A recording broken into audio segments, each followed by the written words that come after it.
Hello and welcome to round 5 of the GT4 Championship. This round taking place at Misano in Italy. Unlike last time out, it's a nice sunny day with pleasant weather, so no darkness to deal with and no cold track. And looking at the Drivers' Championship going into this round, Daniel Fernandez still out in front with his third victory of the season last time out in Hungary. So Danny putting a firm grip on the championship with just 2 rounds remaining. A huge gap now, 50 points plus to Michael Bird in second place. So unless Danny has some sort of mishap, it's going to be very difficult for Bird or Ribeiro to close in and take the championship away from him. Bird currently goes into this round in second place, but he's only 12 points in front of Jean-Paul Ribeiro, who lies in third place. The pair of them exchanging places in the championship at the end of the last race. So the outcome between these two is very important tonight to see if Bird can hold on to second or if Ribeiro can reclaim his second place back. Sims and O'Connell of BRT had a good outing at the Hungaroring, finishing in second place. That moved them up the table, still ahead of Zapata in 5th place, who also had a decent result in 5th place at the Hungaroring. Zazu is in 6th, and the drivers who really lost out at the last round were Igor and Dominik Majewski, in lack of a team name, who dropped all the way down to 7th, having failed to finish the event. Voodoo and Andreas Ahn of IMSA Performance moved up into 8th place. Steve Cowie held position in 9th, Prevo Sport GB. João Pedro Costella and Danny Montero moved into the top 10 in JP Racing, making it 2 BMWs inside the top 10. Looking at the Manufacturers' Championship, there was quite a lot of movement in the table outside the top 3. The Chevy Camaro still in the top spot, followed by the Porsche and then the Aston Martin. However, BMW and Ginetta exchanged places, and Mercedes, Audi, KTM and Alpine all moved up 1 place at the expense of McLaren, who with a no-show dropped right down to the bottom of the table. So let's have a look at the qualifying lap for the next round, round 5 at Misano. So let's join Michael Bird on his pole-setting qualifying lap at Misano. Just coming round the final corner onto the start-finish straight, passing the pits on the left-hand side, pulling over to the left. Just as you go underneath the bridge overhead, braking to turn through turn 1. Just quick squirt of the throttle, and it's left under a turn 2. And then straight into turn 3. Misano really a track of 2 halves, lots of corners, and then a long straight.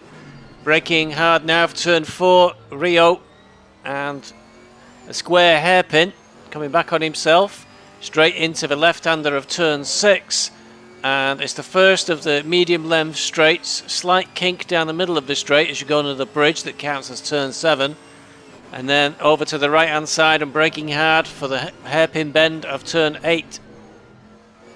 Another short straight where you can move the car over to the left, ready for the double corner apex hairpin that leads through onto the very, very long straight at Misano. These 2 corners making up turns 9 and 10. And now Bird commencing down the very long back straight. Couple of flat out corners in this straight. That was turn 11. And then through turn 12. Just as you go through turn 12, brake hard. And you can cut a lot of curb into turn 13, very short straight into the hairpin bend of 14. Then over to the right quickly, so you can take turn 15 as fast as possible without drifting wide and incurring a track limits penalty. Into turn 16, 90-degree left-hander, and already the lap is over. And Bird setting a pole time there of 1:43.125. So drivers are now lining up for the start of the race. Bird on his pole position looks to have slipped slightly behind O'Connell there for the start procedure. So O'Connell sweeping through turn 1 and moving into first place almost straight away. So I don't know if Bird was perhaps too far back in his start zone, or O'Connell perhaps was edging a bit further forward, but you would have thought if that was the case O'Connell would have got a penalty. Whatever the background to it, O'Connell in front, Bird in second, Fernandez, current championship leader, in third, and then Igor in the Chevy in 4th place. Sky is very overcast, so it's a warm day in Misano, but it's a little bit grey for the drivers. But no rain is forecast. There were some jittery nerves on the pit wall about the potential for the dark clouds to turn into rain as the race progressed, but that never happened. And already into lap 2, so no big events on the opening lap that were picked up. And Hill attacking Wilson in the Mercedes.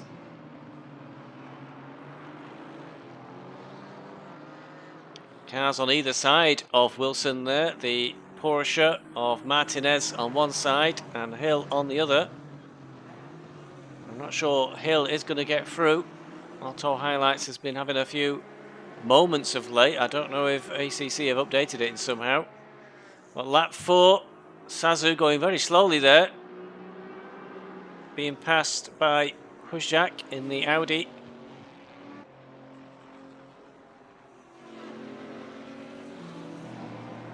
And the KTM then of Hill in the background as well, trying to get through. And Zazu going wide, and the KTM of Hill just shooting straight through up the inside, easily taking that place. And Husjak dropping back slightly into lap 8, and it's BMW versus BMW.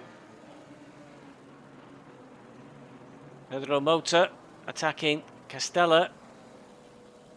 And it looks like the black BMW on the left-hand side of our screens is through. So that likely to be Motor. Yep, the 220 BMW passing the 218 BMW of Castella. Lap 10 already, and Zazu again being attacked again by Husjak in the Audi. So these two having a real battle, but it looks like Husjak got a much better grip and line there. But Zazu's not giving up. He gets the next corner. So briefly drew alongside, but then Zazu took the place back. So a tight battle between these two.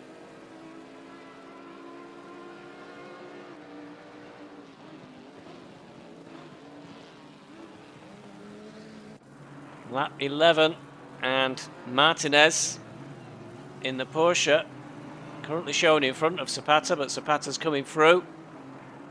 But Martinez looks to have a slightly better line for the next corner, but has to back out as Zapata sweeps around the outside. So Zapata moving forward. And that looks to be Zapata into 11th place, Martinez down to 12th.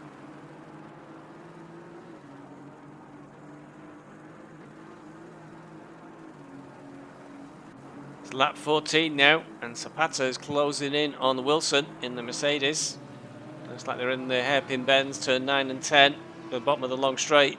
Wilson goes straight on there. That looked like a disconnect to me. There was no attempt to make the corner, so it looks like Wilson lost connection or his game crashed. He's going to have to rejoin, and that will put him right towards the back of the field. So Zapata picks up an easy place, not the way we'd want him to see him pick up a place, and moves into 10th. Zapata drops off the computer for the moment. Lap 18, and it's Zazu versus Matthew Hill. Matthew currently in front. So is Zazu going to be able to make a move? Yep, Zazu. Hill's gone very wide on the corner. Lets Zazu through. KTM quite a handful, and the hairpin bend there proving too much for the KTM's grip at that speed. Zazu moving through into 13th place. And it's lap 19, and it's Steve Bezic of Beeswax Racing attacking IMSA Performance. Voodoo in the Audi R8, and Voodoo's gone a bit wide there onto the marbles, and Steve Bezic slips through, takes that position. That'll move the Beeswax Racing car into 8th place, pushing the IMSA Performance car down into 9th, and Zapata was hovering in the background. And it's lap 20, and we're with Steve Bezic in the Beeswax Racing Aston Martin, and the IMSA Performance Audi of Voodoo is behind, trying to get that position back. We've just lost, and we have Zapata as well hanging around in the background, waiting to pounce. But it looks like the Aston Martin pulling away there from the Audi. Voodoo there making another mistake, is that? Got too far over onto the marbles and lost grip, went straight on. That allowed Zapata to go through. And we cut to lap 21. And now it's Zapata trying to get past the Aston Martin. Looks like he's got better speed on the back straight. Voodoo in the background, slowly dropping back. So the place is settling out now with Zapata to 8th, Bezic into 9th, and Voodoo in 10th. But we can't be too far away from the pit stop period. Lap 21, and it's Zazu and Huzjak again. These two have been battling for most of this race, featuring a lot in this highlight, but it looks like Huzjak went very wide there, allowing Zazu to slip straight through. Huzjak pushing to try and get the place back, but Zazu has better track position, is clearly ahead. So the way these two are exchanging places, I'm sure we'll be cutting back to that battle again before the race is through. Lap 29, and we're with the third place championship driver, Jean-Paul Ribeiro, who's looking for a good result today compared to Bird if he's to get his second place back in the championship. Closing in on the Audi of Huzjak. Now, given their relative positions, I'll wager Ribeiro may well have completed his pit stop, as Huzjak was quite a bit further down the field, battling with Zazu, and already the Audi is behind. Must have made a mistake off screen. Lap 30, and Zapata now attacking Steve Cowie. We're a lot further down the field, so unless Zapata's had some sort of mishap, I presume this is between pit stops. Zapata straight through on Cowie, moving himself into 12th place.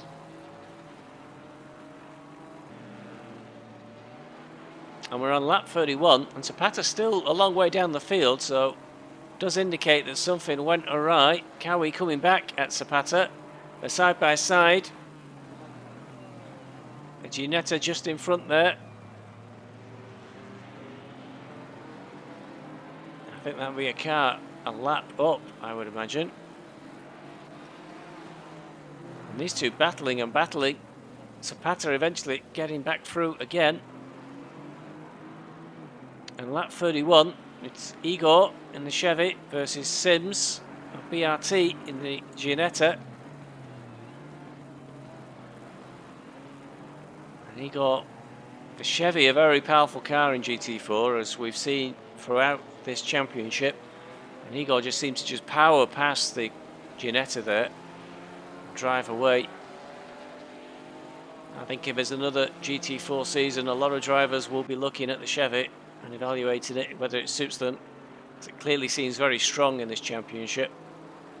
Lap 36, and Bird coming up on Morphy now. Driver change complete for the Beeswax Racing. Bird, having served a 30-second stop-go for speeding in the pit lane, is now well out of position, and that has big bearing on the championship. Ribeiro currently in 4th, Bird moving into 7th, but Ribeiro and Bird are very close for 2nd and 3rd, so both of them keen to get a good result in this round. Lap 36, and now it is Andreas and driver swap complete for the IMSA Performance. I did aware, after chatting with the team after the race, that there was a complete mix-up during the driver swap. A lot of time was lost, and that is why the IMSA Performance entry is all the way down in 15th place. And lap 42, and it's Martinez in the Porsche attacking the Beeswax Racing. Looks like Martinez has got the better line. Morphy forced a little bit wide. Side by side now. Theory, Martinez had the worst line there for the corner, but Morphy gave him space. So Martinez moves up into 8th place. Voodoo down to 9th. And almost straight away, Catalin Zazu is behind the Beeswax entry, looking for a way through. And Morphy, I don't know what happened there. Morphy came to a sudden halt. Zazu found it easy, straight through.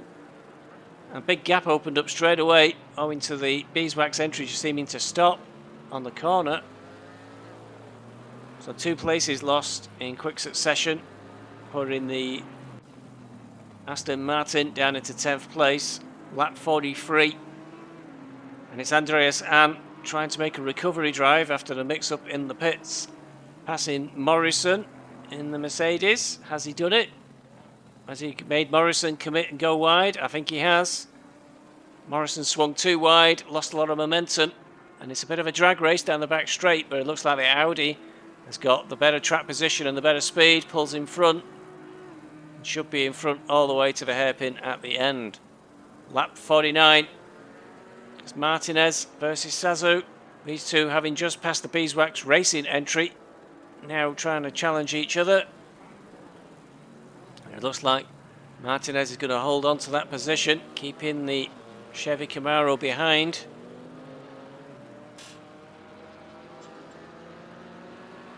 Not long left now in this race for Zazu to make that move.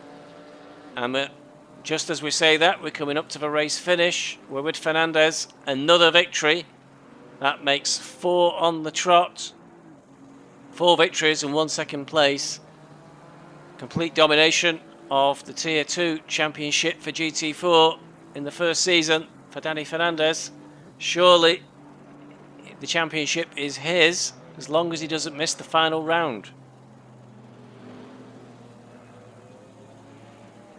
It looks like Igor managed to get the Chevy into 2nd place and Sims in 3rd place with BRT.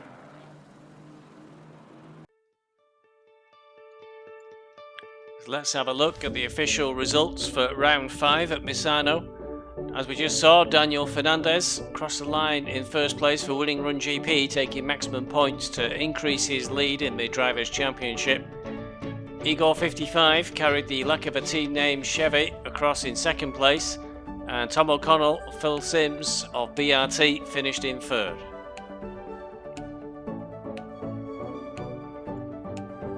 And looking at the Drivers' Championship coming out of round 5, it's settled for 1st place with the maximum number of points for 1st being 75. Daniel Fernandez's lead is now unassailable, making Danny Fernandez the Tier 2 champion for Season 1 of GT4. So now the battle for 2nd is between Jean-Paul Ribeiro and Michael Bird, just 4 points separating them both. Tom O'Connell and Sims of BRT remain in 4th place for this round, but Igor's result of 2nd moves them back up the table into 5th, ahead of Zapata in the Mercedes and Zazu of V8 Racing in the Chevy. Voodoo and Andreas An are unmoved in 8th place, despite what they will see probably as a slightly disappointing result down in 13th. João Pedro Castella and Dani Montero move up 1 place from 10th into 9th, following their successful 6th place today. And Daniel Martinez enters the top 10 for Porsche Motorsport with 115 points. Looking at the full Drivers' Championship, we can see that Steve Cowie is in 11th place with the same number of points as Daniel Martinez, but it looks like the slightly better results for Martinez have given him the position on the table. So those two, everything to battle for in the last round. Moving down the table, it looks like the Beeswax Racing, with a decent result for once, managed to move themselves up the table a little bit, and a number of drivers not attending this event, so that has more of a bearing on the Manufacturers' Championship. Mostly unchanged, 1st down to 5th, all unchanged. Audi and Mercedes exchange position, but KTM, Alpine and McLaren, with no representatives for this round, remain as they are, but the gap is opening up and it's unlikely that they will move further up the table on the final round at Suzuka.